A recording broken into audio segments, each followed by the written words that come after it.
Hello friends, welcome to defence smart tricks. तो एक report जो है वो निकल कर सामने आ रही है बिजनेस वर्ल्ड की तरफ से, जिसमें से ये इन्फॉर्मेशन निकल कर सामने आई है कि जो इंडियन एयरफोर्स है वो अपने MRFA कंपटीशन में कुछ चेंजेस कर रही है और अपने रिक्वायरमेंट को 114 जेट्स से कम करके 57 जेट्स पर लेकर आ रही है। ये बात हम आपको बता दें कि पहले ये जो प्रोक्योरमेंट है ये स्ट्रेटेजिक पार्टनरशिप मॉडल के थ्रू होना था, जिसको अब ड्रॉप कर दिया गया है और buy global make in India route के थ्रू ये 57 एयरक्राफ्ट लिए जाएंगे, जिसमें ये एयरक्राफ्ट जो हैं वो इंडिया में ही बनाए जाएंगे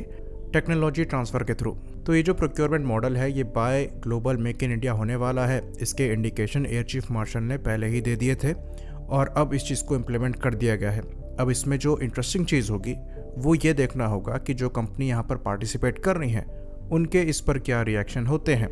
क्योंकि 100 के ऊपर अगर एयरक्राफ्ट को सप्लाई करना होता है तो टेक्नोलॉजी ट्रांसफ़र की बात करना थोड़ा इजी पड़ जाता है। लेकिन अगर आप अपने रिक्वायरमेंट को हाफ कर देते हैं तो जो कंपनी यहाँ पर इन्वॉल्व है वो इन क्रिटिकल टेक्नोलॉजी को ट्रांसफ़र करना चाहेगी या नहीं करना चाहेगी, इस पर बड़ा क्वेश्चन उठ जाता है। बाकी क्लैरिटी यहाँ पर भी नहीं है कि इन 57 के बाद और एयरक्राफ्ट लिए जाएंगे या नहीं लिए जाएंगे, क्योंकि अगर और एयरक्राफ्ट की पॉसिबिलिटी होती है तो हो सकता है जो पार्टिसिपेंट्स हैं वो टेक्नोलॉजी ट्रांसफ़र के लिए यहाँ पर एग्री करें। तो कहा यह जा रहा है कि जो रिक्वायरमेंट है इसको कट इसलिए किया गया है ताकि जो आत्मनिर्भर भारत का गोल है वो इंडिया अचीव कर सके और जो इंडिजिनस फाइटर्स बन रहे हैं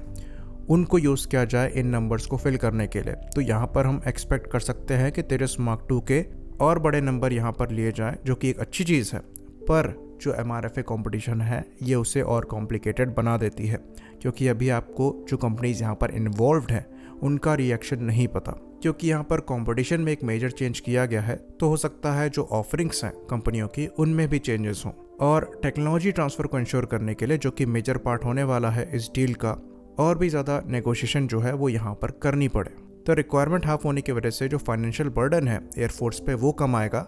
पर नेगोशिएशन का जो बर्डन है वो बढ़ जाएगा। तो यहाँ पर जो हम पैटर्न देख रहे हैं ये सिमिलर है जैसा कि नेवी के MRCBF कॉम्पिटिशन में हमने देखा है, जहाँ पर इनिशियल 57 की रिक्वायरमेंट को कम करके 26 कर दिया गया, लेकिन वहाँ पर फर्दर एयरक्राफ्ट के रिक्वायरमेंट को अभी भी टेबल पर रखा है और ये पॉसिबिलिटी रखी गई है कि जो भी एयरक्राफ्ट चूज़ किया जाएगा उसके और नंबर फ्यूचर में लिए जा सकते होंगे। तो रिक्वायरमेंट कम करने की वजह से फाइनेंशियल बर्डन जो है वो नेवी पर कम आ रहा है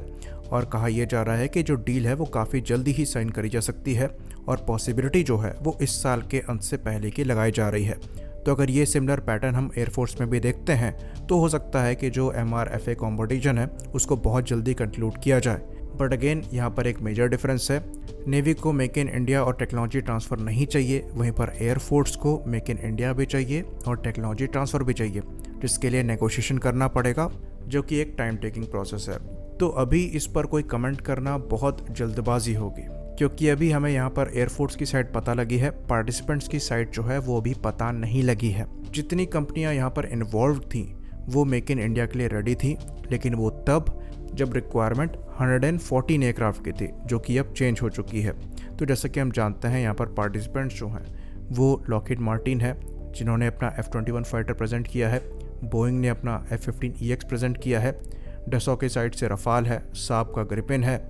और यूरोफाइटर टाइफून है, रशिया का Su-35 और MiG-35 है। तो ये ऑलमोस्ट सारे फाइटर काफ़ी डिसेंट हैं और अगर इनमें से कोई भी चूज़ किया जाता है तो वो इंडियन एयरफोर्स की कैपेबिलिटी को बढ़ाएगा। लेकिन इंडियन एयरफोर्स यहाँ पर और टाइम वेस्ट नहीं कर सकती, क्योंकि हमारे जो पुराने एयरक्राफ्ट हैं उनका रिटायरमेंट का समय आ रहा है